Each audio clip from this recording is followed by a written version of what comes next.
Story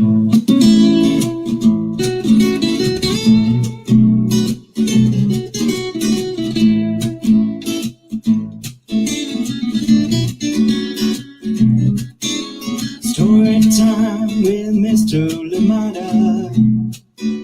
He will be starting soon. Oh, story time with Mr. Limata, where all your dreams come true. Oh, he brings to life your favorite stories with a great big smile. You won't leave lonely, won't you start all the reading? I just can't wait to be hearing story time with Mr. Limata. He will be starting soon. Oh, story time with Mr. Limata, where all your dreams come true. Oh,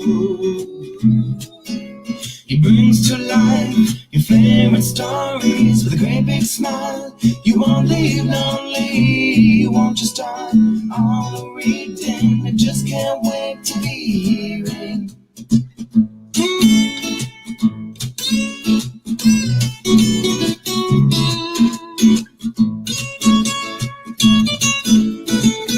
Good morning and welcome to Storytime. Thank you for joining me. Happy Friday to you, wherever you're joining us from today. Thank you for being here. I am glad you're here for another amazing story and, of course, a wonderful guest with us today. Kim TOMSIC will be here with us on Storytime. And guess what? She is reading to us today, and also we will have a great conversation about this wonderful book and everything else about her work. So thank you so much for joining me today, and welcome to Storytime. Please, as always, let me know who is joining in with you and where you're joining us from. So thank you for being here. Happy Friday. I hope your week was a good one, and I wish you a wonderful weekend too. But of course, we have a story to read together, a wonderful story, a heartwarming story, a brilliant book to share together, and a wonderful guest to boot. Thank you so much for being here, and welcome to Storytime. Thank you. If you're on summer break like me, I hope you're enjoying it. I am enjoying mine so much,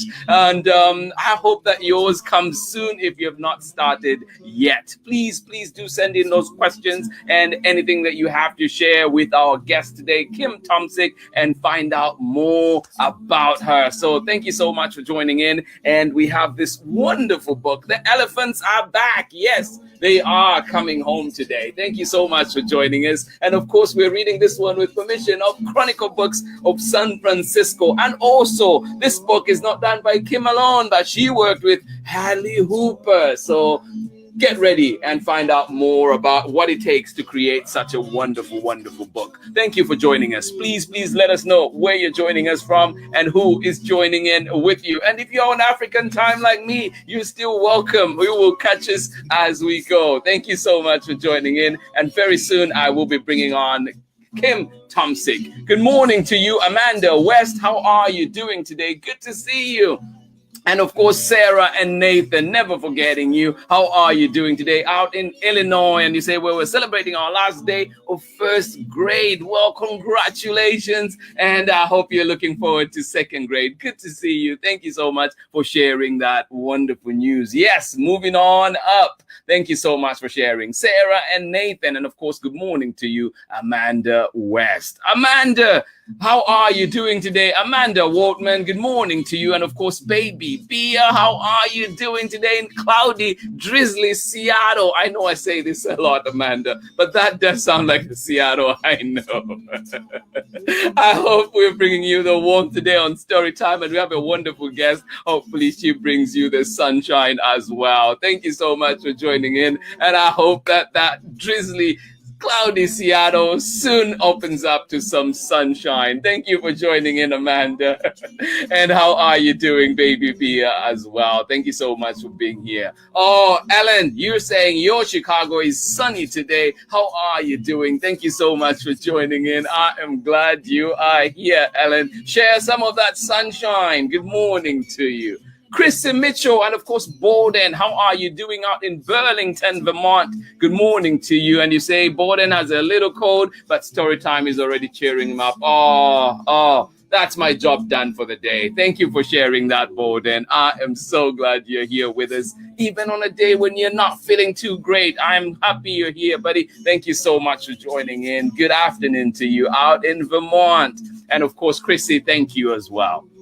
Good morning to you, Tori Gamble and Liana out in Bothell, Washington. Happy Friday to everyone, you say. Well, thank you so much. They hear you loud and clear. Thank you so much for joining in Storytime today, and welcome. And all the way out in Patagonia, Argentina, how are you doing today, Miss Ingrid? Good to see you here, and say congrats on a full week of amazing stories. Absolutely. And you know, today is another great story that awaits us. Thank you so much for joining in. And you and your reading club, Miss Ingrid, we wish you the very best. We wish you a wonderful weekend. Thank you for being here. Please, if you have any questions, any comments that you want to share with Kim TOMSIC, remember, she is here reading for us today. Please join me in welcome this wonderful, wonderful author, wonderful person joining us today. Kim, welcome to Storytime.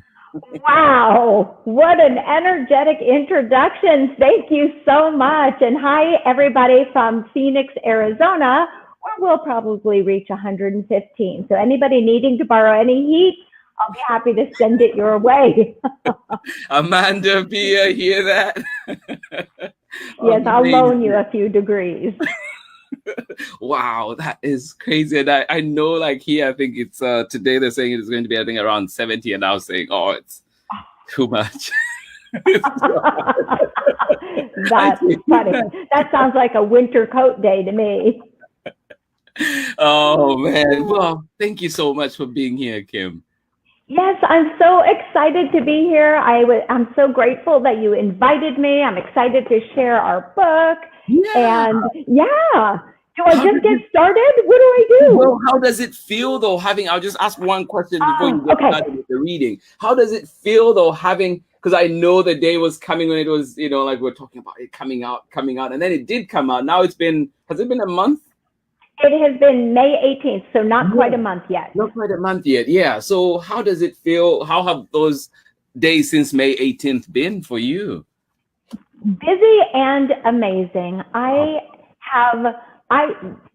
It sounds a little bit vain because I wrote the story, but it isn't my story. It's a true story, and I'm in love with it. And I couldn't wait to share it with the world. And so, yeah, I'm very, very excited about it. Oh, yeah. Awesome. Well, of course, we are so fortunate today to have you read to us today. And then we'll come back and have more conversation about this wonderful book and your work. Sounds great. All right. Okay. Let's see here. I'm going to share my screen. So yeah. Let's try this. Let's see how it goes. Share screen. Share screen. I have to say it out loud to get there. I love it. Oh, look, it's going to work. Easy peasy. Wonderful. Yeah. Okay, I assume you see the screen because I no longer see you. Yes, okay. I see the screen. You are great, but let's see. Let me add it there. There we go. We are on. I might have to change the background, but you're good. Okay, so everybody can see now, and I can get started. Is that good? Everybody can see. Yes. Okay. All right. Well, first of all, thank you so much for having me. I'm very, very excited to be here.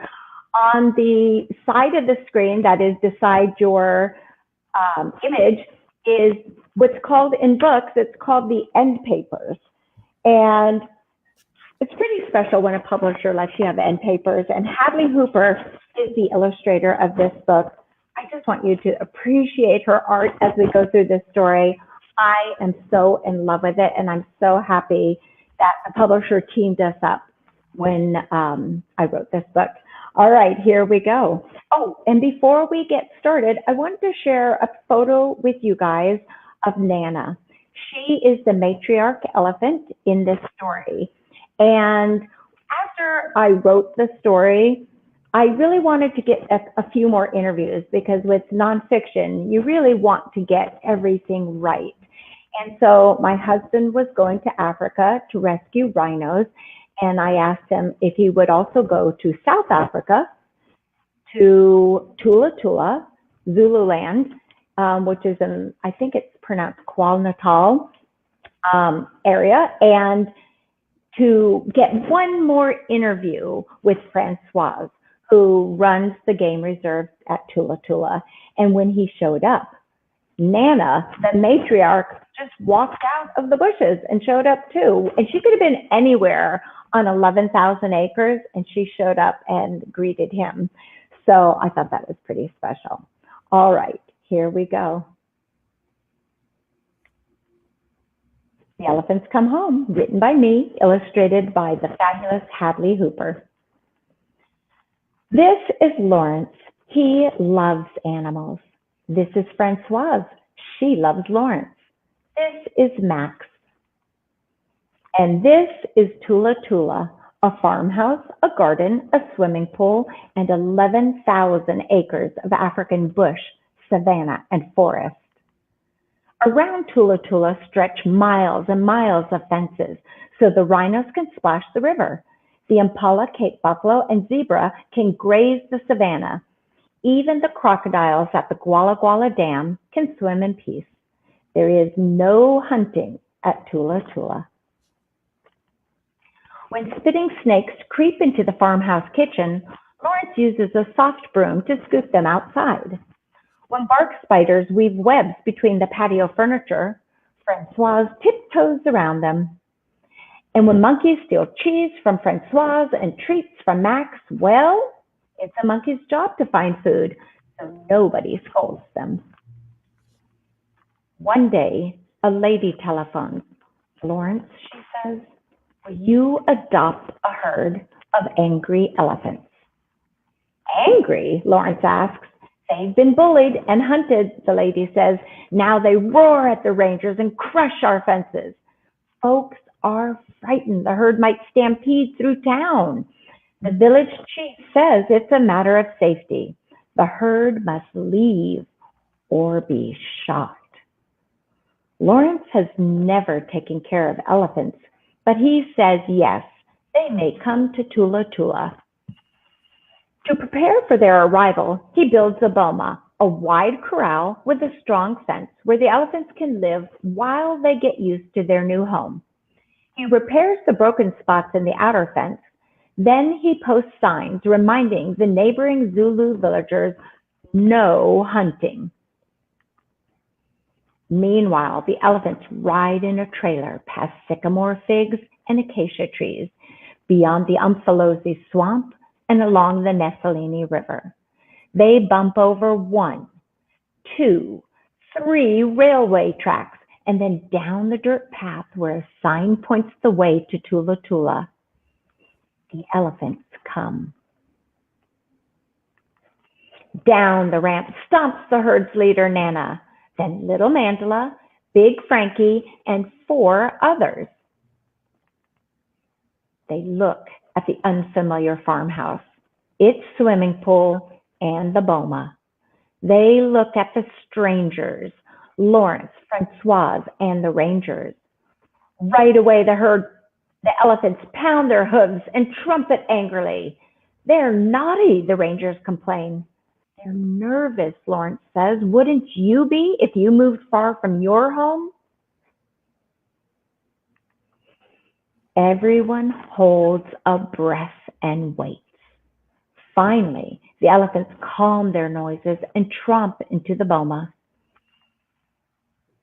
That night, while Lawrence and Francoise sleep, Nana and Frankie heave their heads against a giant tamboti tree. They push and shove until the tree topples and smashes the boma fence. The elephants bulldoze forward and use their bodies to break the outer fence. Crash! The herd marches out of Thula Thula. At sunrise, a worker cries, "The elephants are gone! Oh no!" Lawrence looks for the herd by the Nephelini River. Francoise and Max look by the Guala Guala Dam. Word spreads and others look for them too. Hunters. Danger waits for the elephants outside the safety of Thula Thula. Lawrence's friend Peter has a helicopter and searches the thick jungle from the sky. Eureka! He spots the elephants in a grove of acacia trees. Still, the emergency isn't over. He has to convince the elephants to turn around fast. They are walking closer and closer to dangerous territory. Peter zooms close to the elephants over and over again, trying to herd them away. The elephants are unimpressed, but finally, inch by inch, the elephants turn back to Thula Thula. Back in the boma, the elephants bellow, throw dust, and flatten their ears. "They're dangerous," says the rangers. "They're sad," says Francoise. "They're still scared," says Lawrence. The herd approaches the repaired boma fence, ready to knock it down again, but Lawrence stands in front of them. "Nana," Lawrence says, "please don't go. If you leave, you, your baby, your herd will be hurt." Nana curls her trunk and lifts her ears. "Maybe you're worried about this new home and tired from the journey," Lawrence says. "But if you rest, I'll take care of you. I will live with you by day and camp with you by night. I will stay with you, and you will not be alone." Nana meets Lawrence's eyes for a moment. Then she turns away from the fence and leads the herd into the boma bush. The elephants stay. Lawrence builds a tent, and he and Max camp by the boma. He sings to the elephants during the day and tells them stories at night. Soon the elephants' cranky behavior changes to ear flopping, head waggling, and trumpeting. "What does it mean?" Francoise asks. "They're happy," Lawrence says. Lawrence and Nana get to know each other. They walk together and talk together, Lawrence with words, Nana with comfortable rumbles. One morning, Nana does something very special. She reaches her trunk through the gate and pats Lawrence's stomach. It's a sign of friendship. Lawrence knows he can trust the elephants now. At last, he opens the boma gates wide so the elephants can explore the pastures, rivers, and thickets of Thula Thula. The herd wanders off into the hills. They will graze the savannas. They will splash and play. They are home. Lawrence and Max move back into the house, and the elephants stroll to the lawn for regular visits.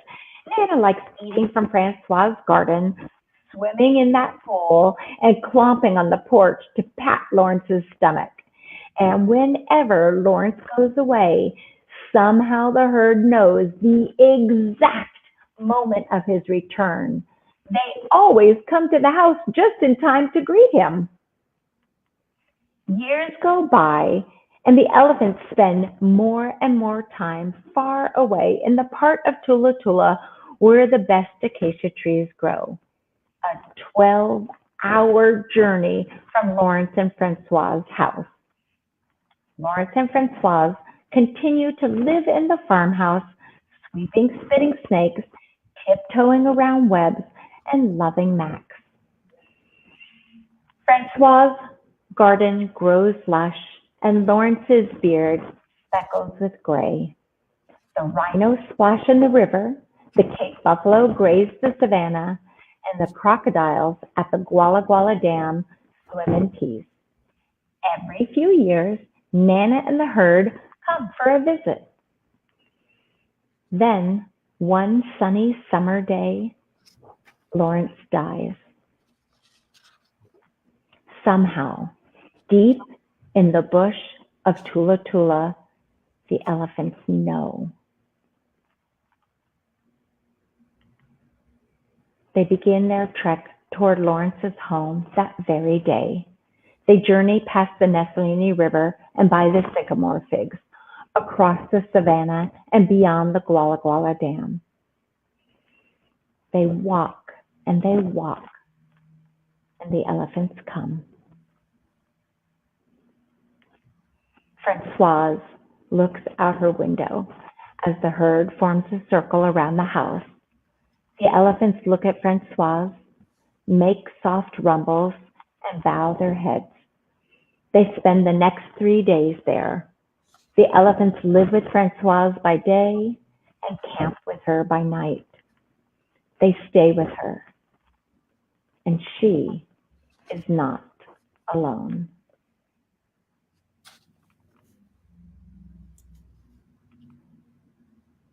This photo is shared with permission from Francoise. And this is the real life Francoise and Lawrence Anthony. And this is Nana. And I'm not sure if that's Frankie and little Mandela. And this is the final photo my husband took as Nana turned and walked away. He discovered one more thing, that Nana has a genetic marker. Her tail is crooked. And so all of her offspring also have a crooked tail. And let's see here. Wonderful. Oh, I'm back.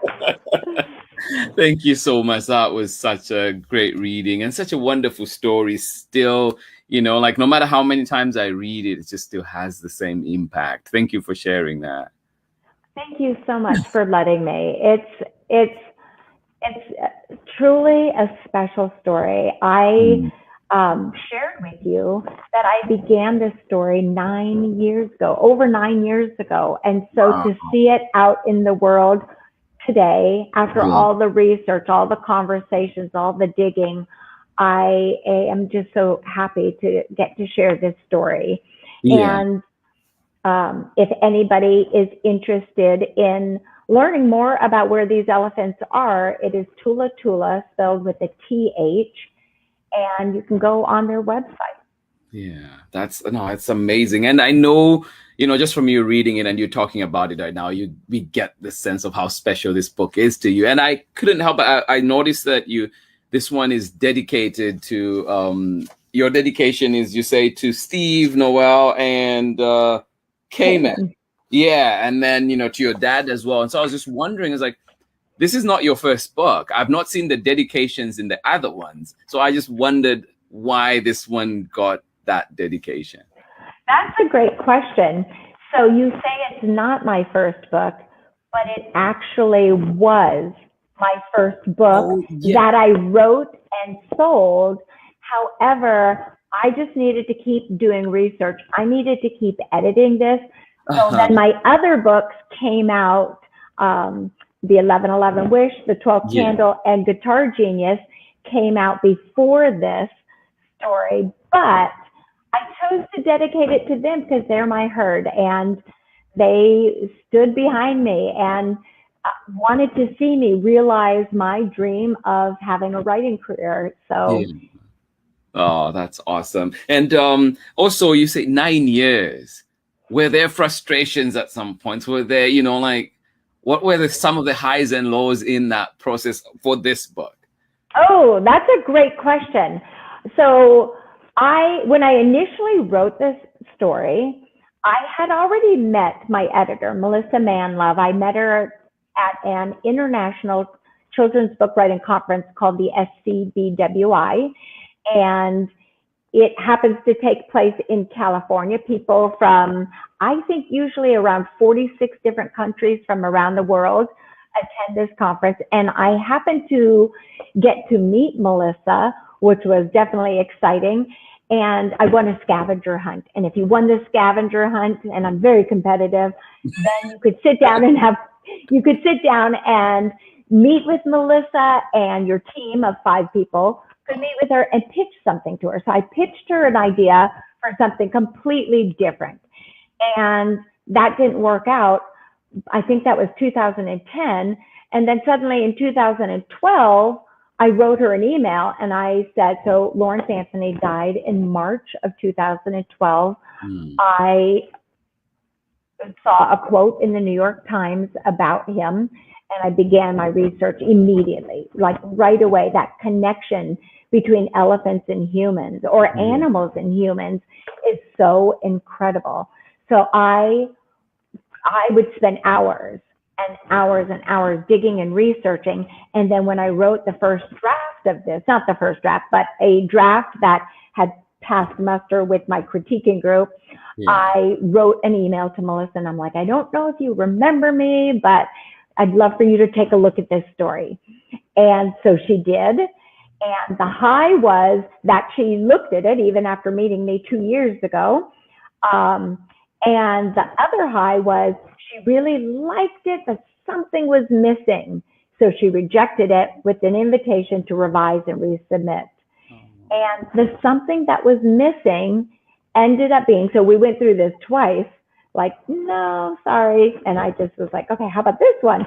The something that was missing was the heart of the story. And that was a place, so I provided all these interesting, details, like the fact that every time Lawrence Anthony would leave on a business trip, the elephants would meet him at his gate. Like somehow they knew when he was gone, and they knew when he got back.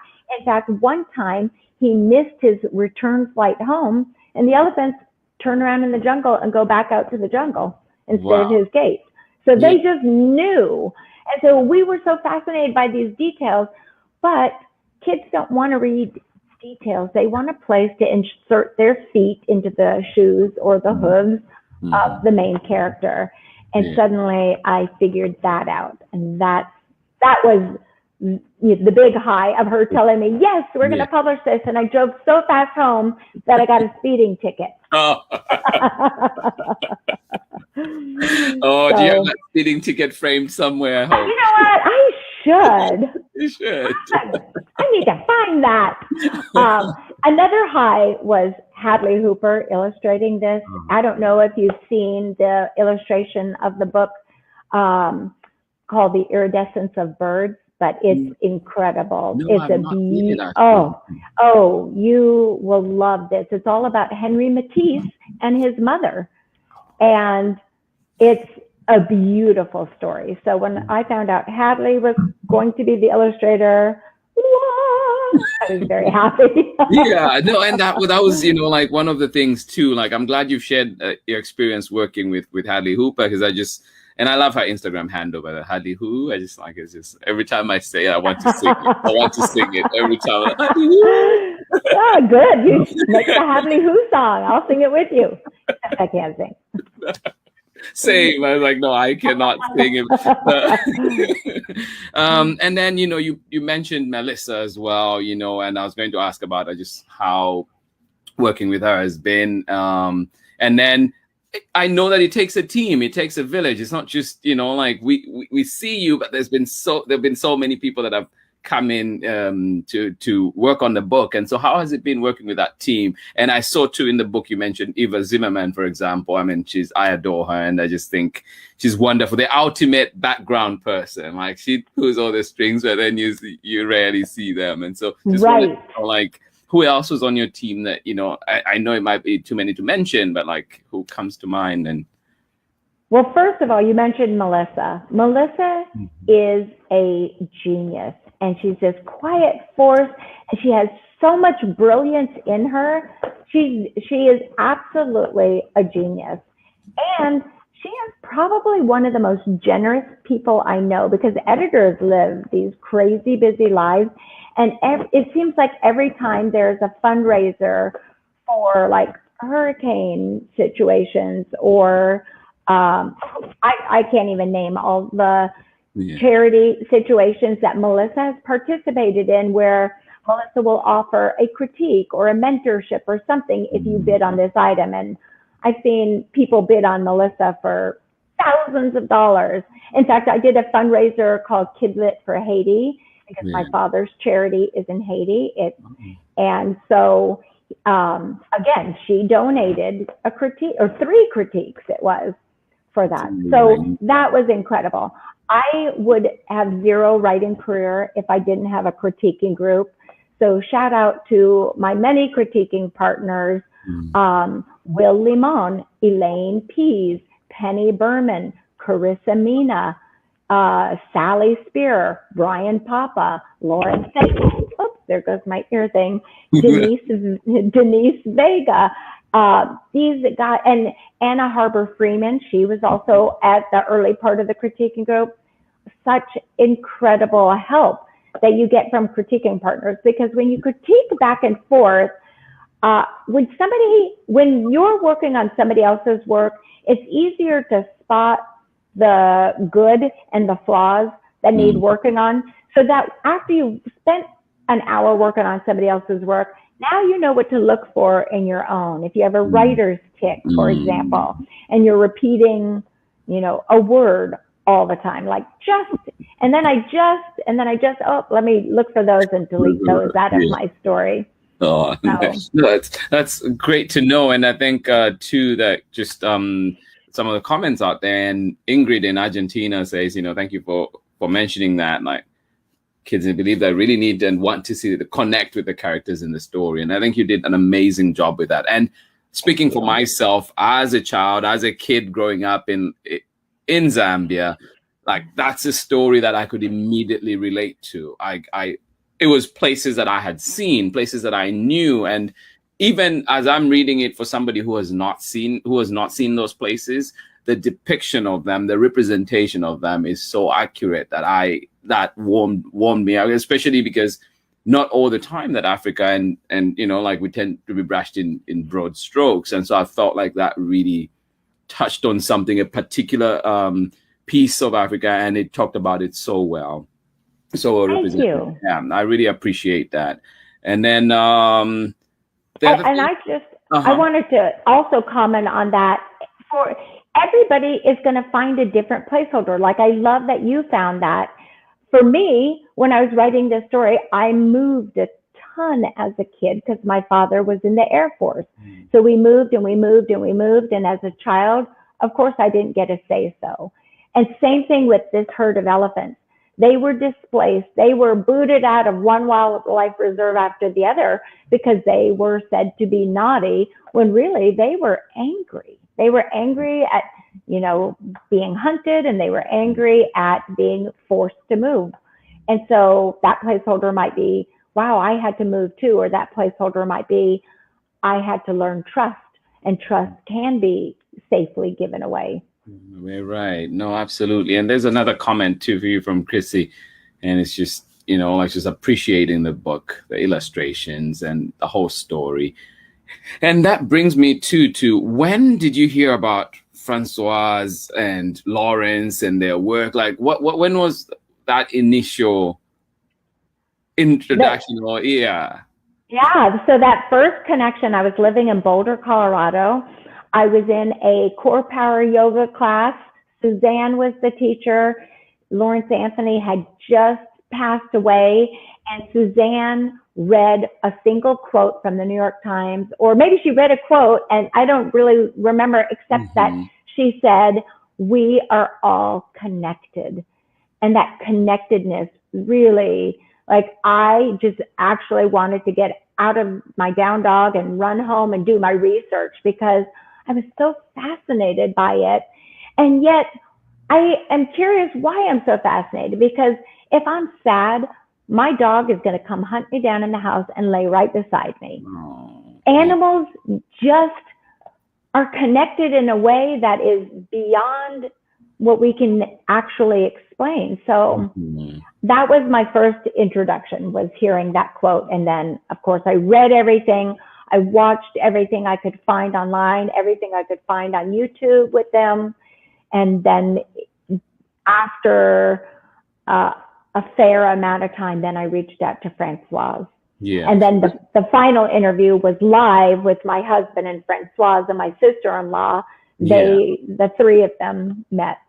That's awesome. Yeah, I noticed you mentioned that in the book. And have you, and also, you know, like, I can't help but as I read, and I don't know who's listening out there, like if you've seen the movie Holiday in the Wild. It's with Kristen Davis and Rob Lowe, and it is set in, of course, like it's supposed to be set in Zambia, but I see elements where it's like, oh, this is South Africa. And like with movies, like any other movie, they bring that, but it's just such an interesting one. As I read this one, it brings a little bit of those elements, and it just kind of reminds me of that. It's like how also just this piece of home that I can kind of clutch onto and hold on to. And then also there's another one, which is, I guess this one is more on the kind of like sad side, because it's, I don't know if you've seen the book Elephant Song by Wilbur Smith. And it talks about, you know, like the troubles with poaching and all that goes on. So in your research, as you were going through this, what were some of those things you found out? How much more appreciation, how much did your appreciation grow for Francoise and Lawrence's work as you were researching more and more into it? My appreciation just skyrocketed, because elephants had not lived in Zululand, South Africa for over 100 years. And so first, Lawrence had to approach the village chief and get permission to bring them in.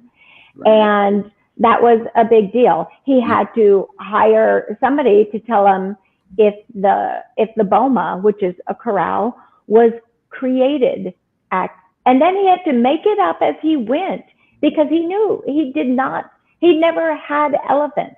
And so that whole standing in front of her and connecting with Nana on that way, when Nana reached through the gate, the wires, and touched his stomach, that was actually very, very risky. She could have just taken him. This is an elephant's trunk, in case you were wondering. So she could have and he just wanted them to feel safe and taken care of. And it's such a beautiful spirit to do that.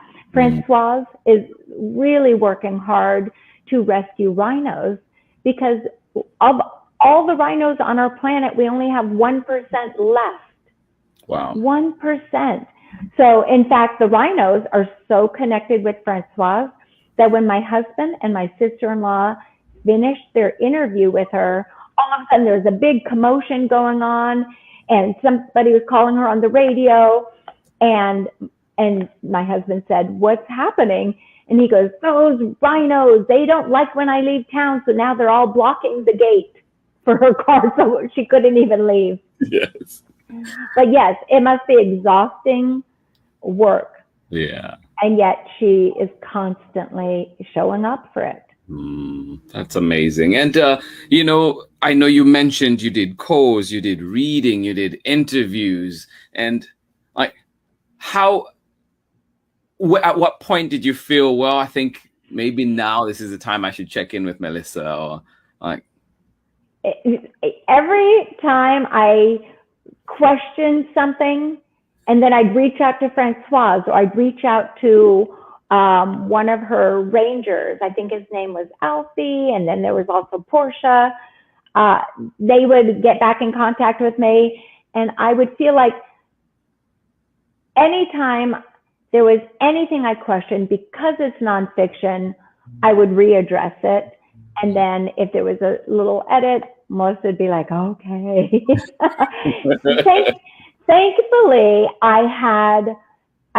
Thankfully, Chronicle Books has an amazing copy edit team, and they go through with a fine-tooth comb to make sure, are you sure this is the date? Are you sure this is the spelling? Are you sure these are the people?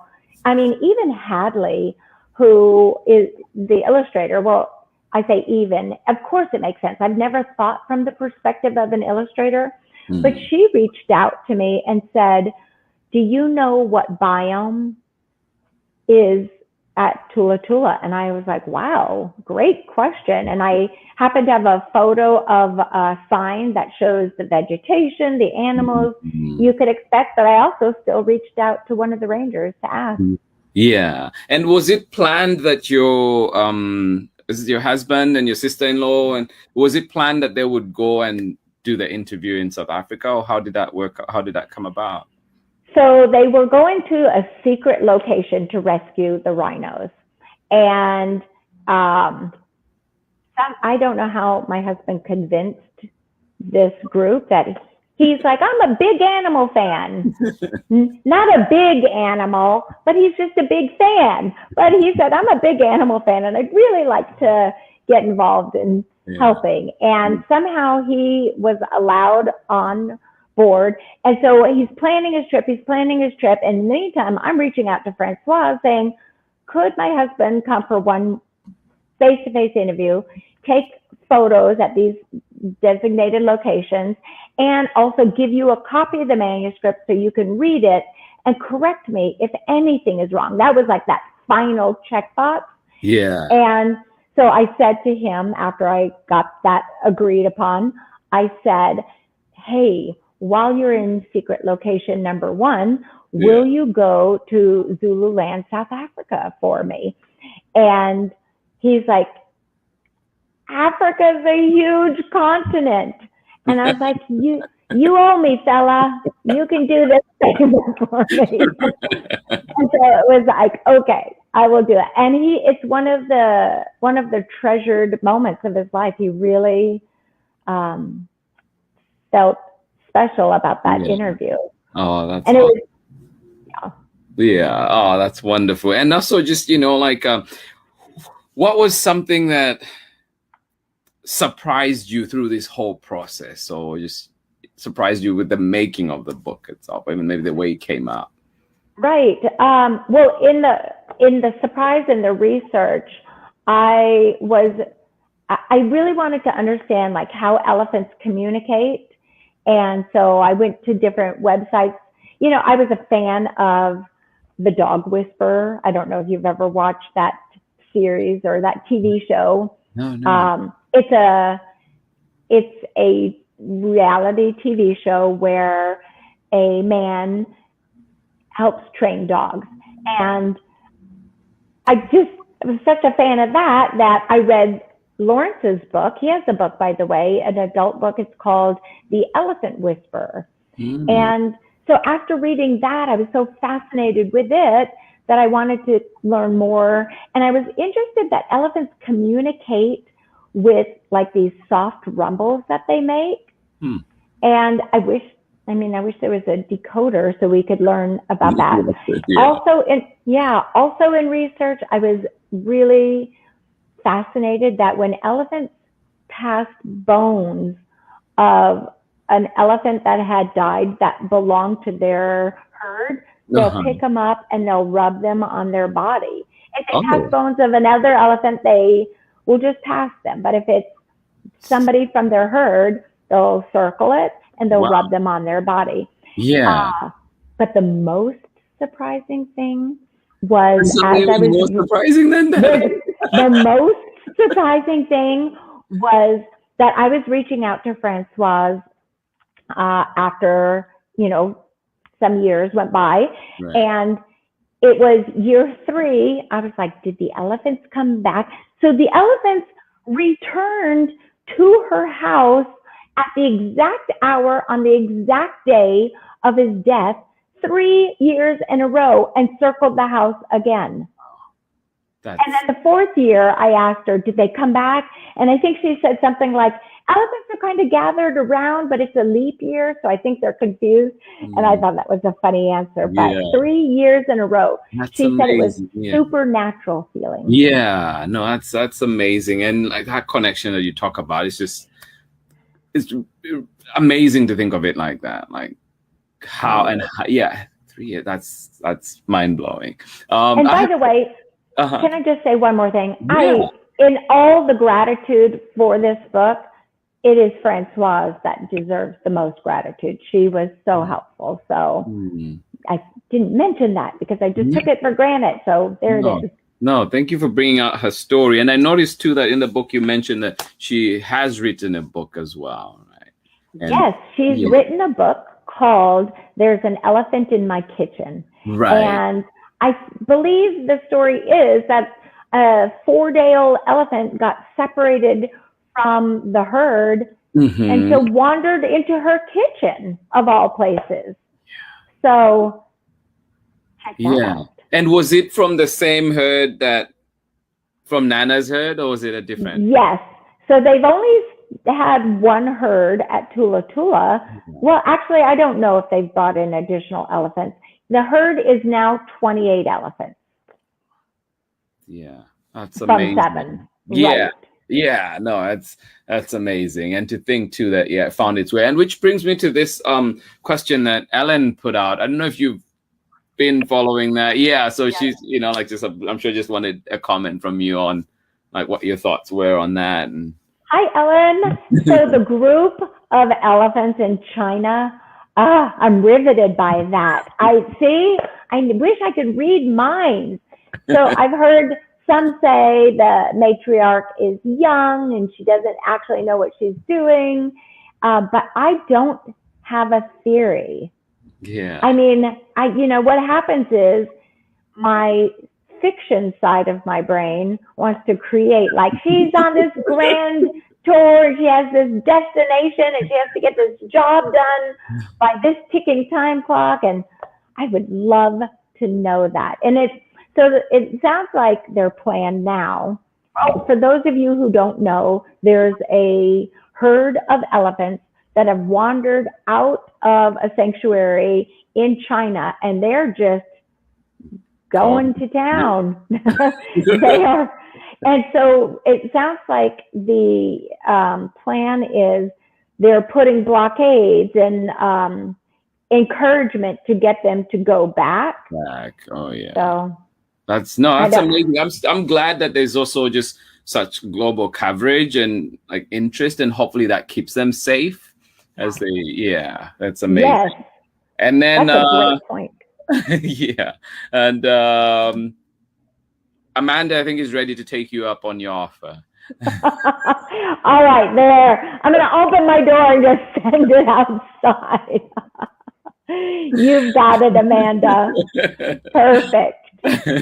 Well, Kim, it's been amazing having you here on Storytime and just your wonderful insight into, I think 9 years of writing this book and then doing other books in the meantime, and the research that goes into it. And, I hope that those people out there who are listening, people who are, wishing to be writers themselves and get a glimpse of what the work can be like. And then, but I just wanted you, at end of it or two, what advice do you have there for those aspiring writers, those aspiring authors, and also the little kids that we have out there? Yeah.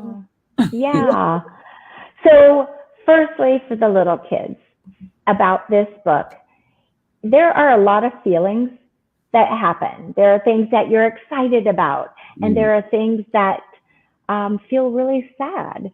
And at the end of the day, I hope kids find that somebody to talk to and realize that your emotions are valid. Your emotions are worthy. And I hope you talk to a trusted adult in your life about what you're feeling and explore that.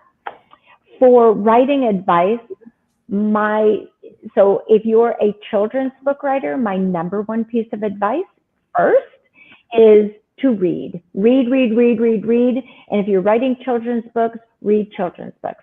If you're writing romance novels, read a bunch of romance novels. Read in your category.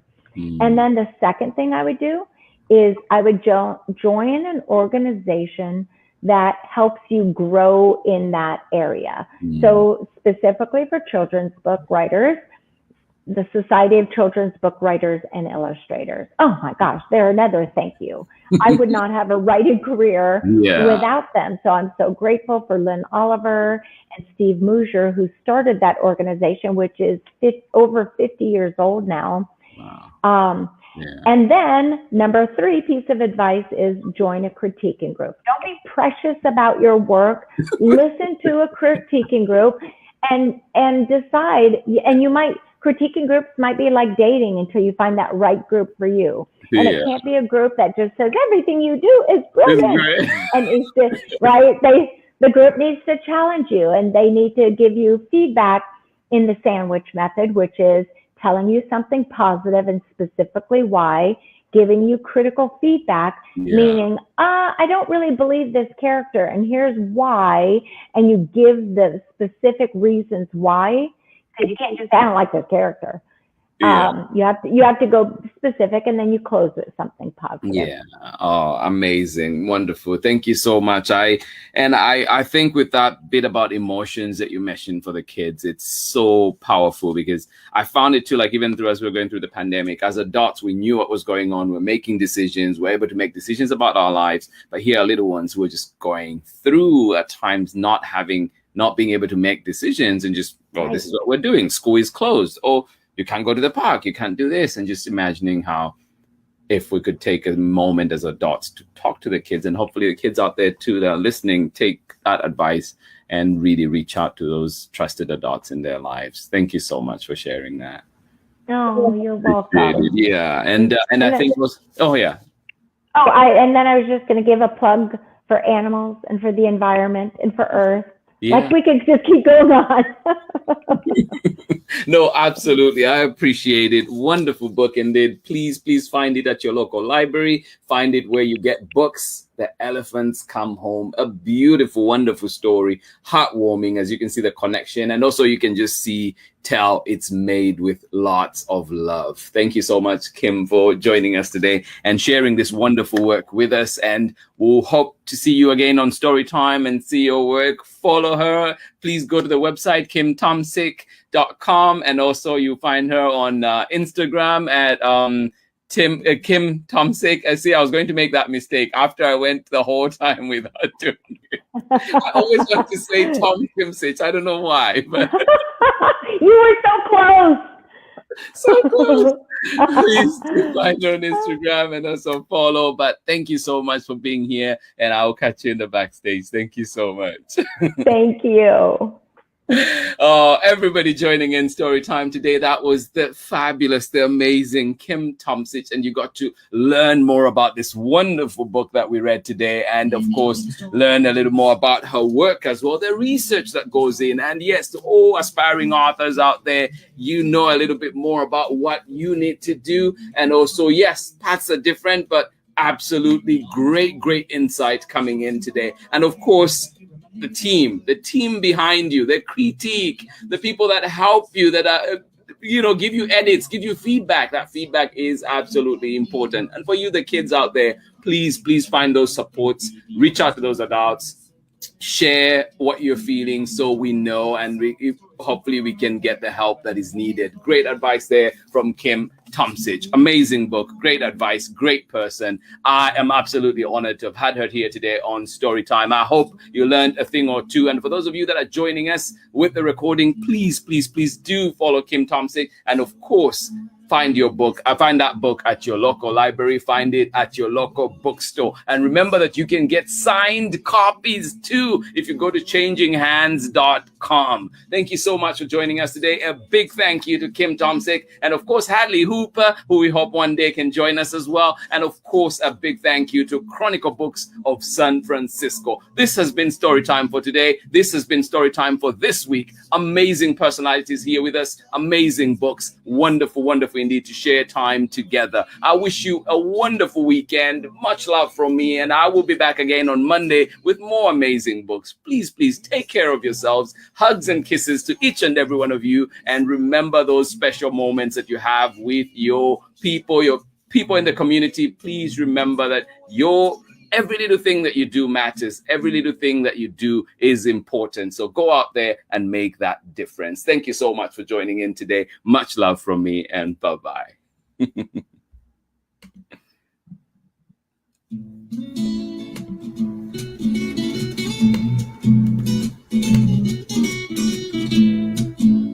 Look like me, others very different from the way that I look and think. Read me all of your stories. Read me all of your stories. Some stories from far away, others right here in my neighborhood. Read me all of your stories. Read me all of your stories. Some with people who look like me, others very different from the way that I look and think. Read me all of your stories. Read me all of your stories. Some stories from far away, others right here in my neighborhood. Story time. Ooh. Story time. Story time with Mr. Limata. He will be starting soon.